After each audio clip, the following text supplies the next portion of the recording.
Hello, this is Vanessa from the Pudgy Rabbit, and today I'll be going over the parts of a crochet stitch.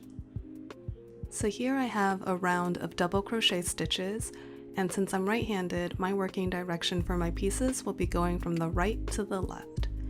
Each crochet stitch will be made up of two parts, a post and the top of the stitch.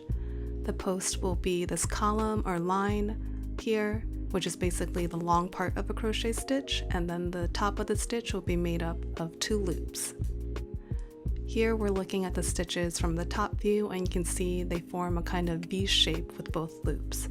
The front loop will be the loop that's closest to you as you're working, and then the back loop will be the one that is further away from you. Most of the time you can assume that you're going to be working through both loops if your pattern doesn't state which one to work in. By learning how to work in different parts of the stitch, you can start adding a lot of shape and detail to your projects. For example, with this birthday cake, I work in just the front loops to add this frosting detail, and then by working just the back loops, I can keep the top of the cake flat while building the sides of the cake straight down. As always, I hope you guys found this helpful, and don't forget to like and subscribe. Thanks for watching, and I'll see you guys in the next video.